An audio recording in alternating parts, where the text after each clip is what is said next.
Welcome back மக்களே. நான் உங்களின் எம்எச்ஐ. இன்றைக்கி என்ன பதிவு பார்க்க போகிறோம் அப்படின்னா, எஸ்வி விஜயராகவர், அதாவது மை வி 3 ஆர்ட்ஸோடைய எக்ஸ் ஃபவுண்டருடைய கேஸ் டீட்டெயில் என்ன ஆச்சு அப்படின்னு சில பேர் நான் கேட்டுக்கிட்டு இருக்கீங்க. அதை பற்றி தான் நம்ம இப்போ பார்க்க போகிறோம். அவருடைய கேஸ் ஹியரிங் இந்த ஜூலை 7th வந்து அவர் பெயில் அப்ளை, முன்ஜாமீன் அதாவது ஆன்டிவெஸ்ட்ரி பெயில் அப்ளை பண்ணியிருந்தார். அது வந்து கிடைக்கல. அதனுடைய முழு தகவலை பற்றி நாம் இப்போ பார்க்க போகிறோம். என்ன ரீசன் கிடைக்கல அப்படிங்கிறத பற்றி வாங்க.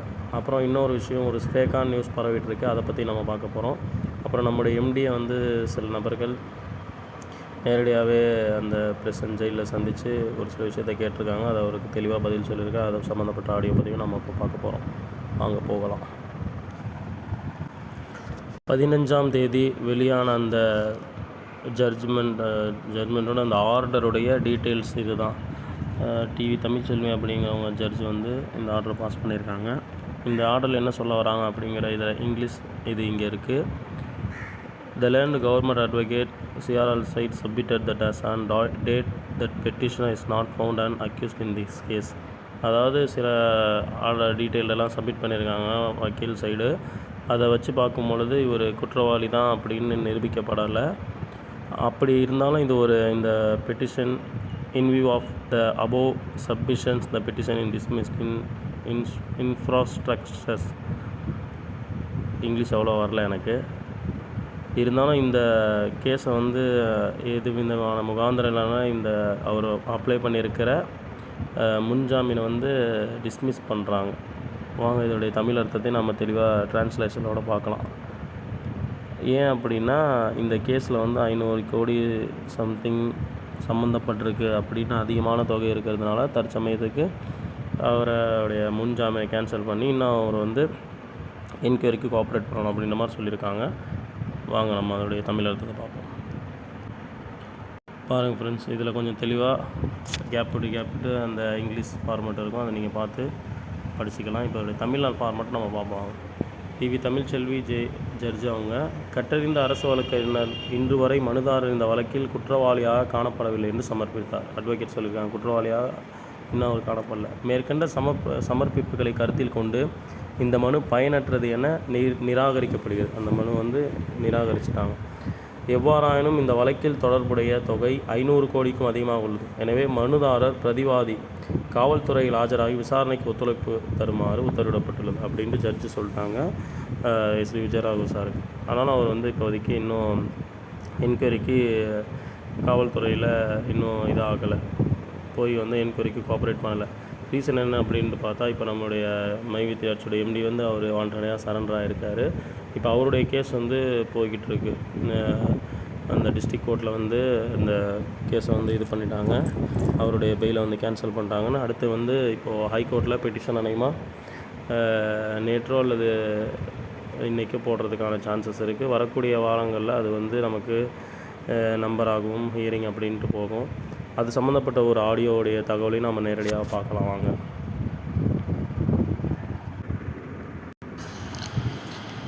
நண்பர்களுக்கு வணக்கம். இப்போ வந்து ஒரு நியூ அப்டேட் ஒன்று வந்திருக்கு, கிடச்சிச்சு. இப்போ தான் ஃபோனில் நான் பேசினேன். நான் ரெக்கார்ட் பண்ணேன். ஆனால் அவரோட அனுமதி இல்லாமல் அதை கூட போடக்கூடாதுன்னா அதை கண்டென்ட் மட்டும் நான் சொல்கிறேன். சாரை வந்து நேற்று போய் அங்கே ஜெயிலில் போய் பார்த்து பேசியிருக்காங்க. பேசுகிறப்ப சார் சொன்னாராம், யாரையும் கவலைப்பட வேண்டாம், கண்டிப்பாக நான் வெளியில் வந்ததுக்கப்புறம் கண்டிப்பாக நல்லா கம்பெனியை வந்து ரன் பண்ணுவோம்.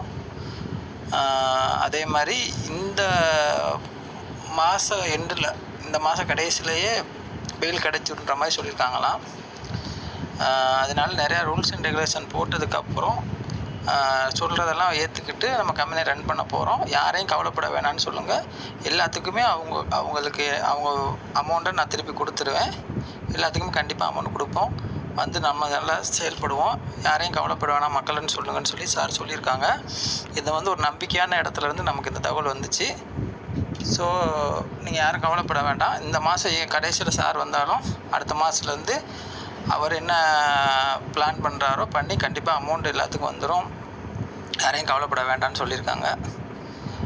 ஓகே நண்பர்களே, எல்லாரும் பொறுமையாக இருந்ததுக்கு ரொம்ப நன்றி. இன்னும் ஒரு கொஞ்ச நாள் தான் பொறுமையாக இருந்தீங்கன்னா நமக்கு கண்டிப்பாக ஒரு நல்ல ஒரு முடிவு வரப்போகுது. அது ரொம்ப நாள் இல்லை. நம்மளோட கஷ்டங்கள் இன்னொரு இந்த மாதத்துக்குள்ளே முடிஞ்சிருச்சுன்னா இனிமேல் எப்போயுமே நம்மளை யாரும் டிஸ்டர்ப் பண்ண மாட்டாங்க. கண்டிப்பாக நல்ல முறையில் போகலாம். காத்திருப்போம், பொறுமையாக இருப்போம். கண்டிப்பாக நல்லவர்கள் லட்சியம் வெல்வது நிச்சயம். நன்றி. ஓகே ஃப்ரெண்ட்ஸ், அந்த ஆடியோ கேட்டிருப்பீங்க. இது என்ன அப்படின்னு பார்த்தா, அந்த 15 ஜூலை நம்ம விஜயராகவன் சாருடைய கேஸ், அந்த ஆன்டிபேஸ்டி பெட்டிஷன் கேன்சல் ஆனது. அவர் இப்போ என்கொயரிக்கு உள்ள சரண்டர் ஆகாமல் இருக்க ரீசன் நம்ம சக்தியானந்த் சாருடைய கேஸை மொத்தமாக அவங்களுடைய விஷயங்களில் பெயிலுக்காக வேண்டி அப்ளை பண்ணி மற்ற எல்லா விஷயத்தையும் அவங்க தான் பார்த்துட்ருக்காங்க. அதனால் சக்தியானந்த் சாருக்கு பெயில் கிடச்சி வெளியே வந்தோடனே அதுக்கப்புறமா அவர் சரண்டர் ஆகி அவருடைய தண்ணியில் விளக்கத்தை தெளிவாக கொடுப்பாரு. ஓகே ஃப்ரெண்ட்ஸ், இப்போது நேற்று பல குரூப்களில் ஒரு தவறான விஷயம், தெளிவான எடிட்டிங், ஃபேக்கான நியூஸ் பரவிட்டு இருந்தது. அதை பற்றியுடைய தகவலையும் நம்ம எது உண்மை எது பொய் அப்படிங்கிறத நம்ம பார்ப்போம் வாங்க. இந்த ஃபோட்டோவை நீங்கள் பார்த்துருப்பீங்க, வாட்ஸ்அப்பில் பரவ ஆரம்பிச்சிச்சு. நாம் இந்த ஃபோட்டோ வந்த உடனே எந்த வெப்சைட் அப்படின்னு அனுப்புங்க அப்படின்ட்டு நம்ம சம்மந்தப்பட்ட நபர்கிட்ட கேட்டோம். அவர் வெப்சைட்டோட லிங்க் அனுப்புங்கன்னா அதுக்கப்புறம் அவர் அனுப்ப தாமதமாச்சு. நானே அந்த பேரை போட்டு ஃபோர்ப்ஸ் வெளியிட்ட வெப்சைட் அப்படின்ட்டு நானும் சர்ச் பண்ணி பார்த்தேன்.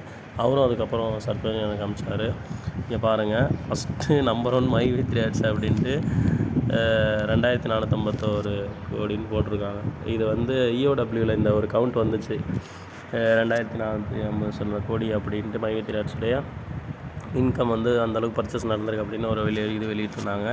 நம்ம சர்ச் பண்ணி பார்க்கும்பொழுது சில உண்மைகள் நமக்கு தெரிய வருது. வாங்க பார்ப்போம். இதில் பாருங்கள், இந்த டாப்பில் உயர்ந்திருக்கிறது 6.9 பில்லியன் 2.89%.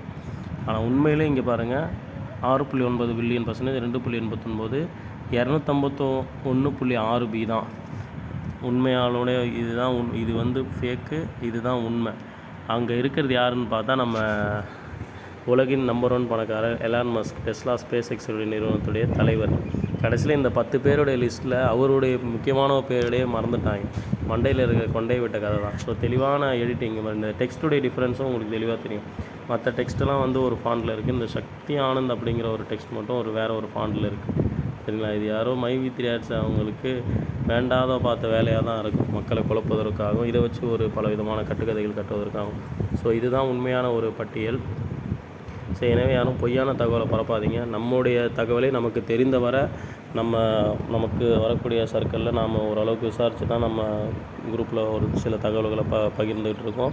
அப்படி நமக்கு உறுதியாக தெரியாத தகவலை இது எந்த அளவுக்கு உண்மை அப்படின்னு நம்ம போக போக தெரிஞ்சுப்போம் அப்படின்றத வார்த்தையை தான் நான் யூஸ் பண்ணுவோம். நல்லா யோசிச்சு பாருங்கள்.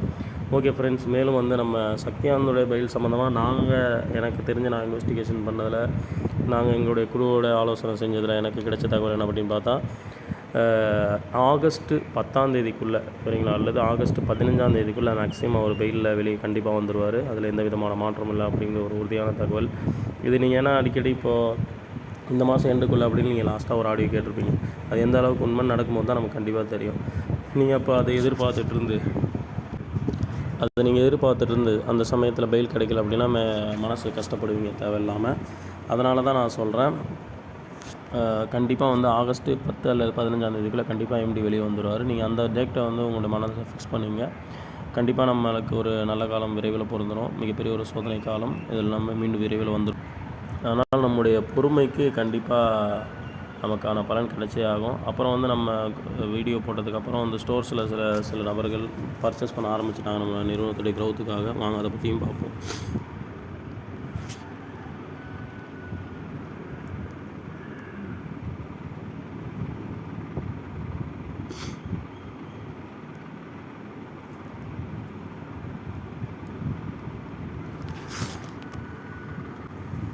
இந்த பதிவு நேற்று நம்ம கம்யூனிட்டியிலே போஸ்ட் பண்ணியிருந்தோம். இது உண்மை தான்.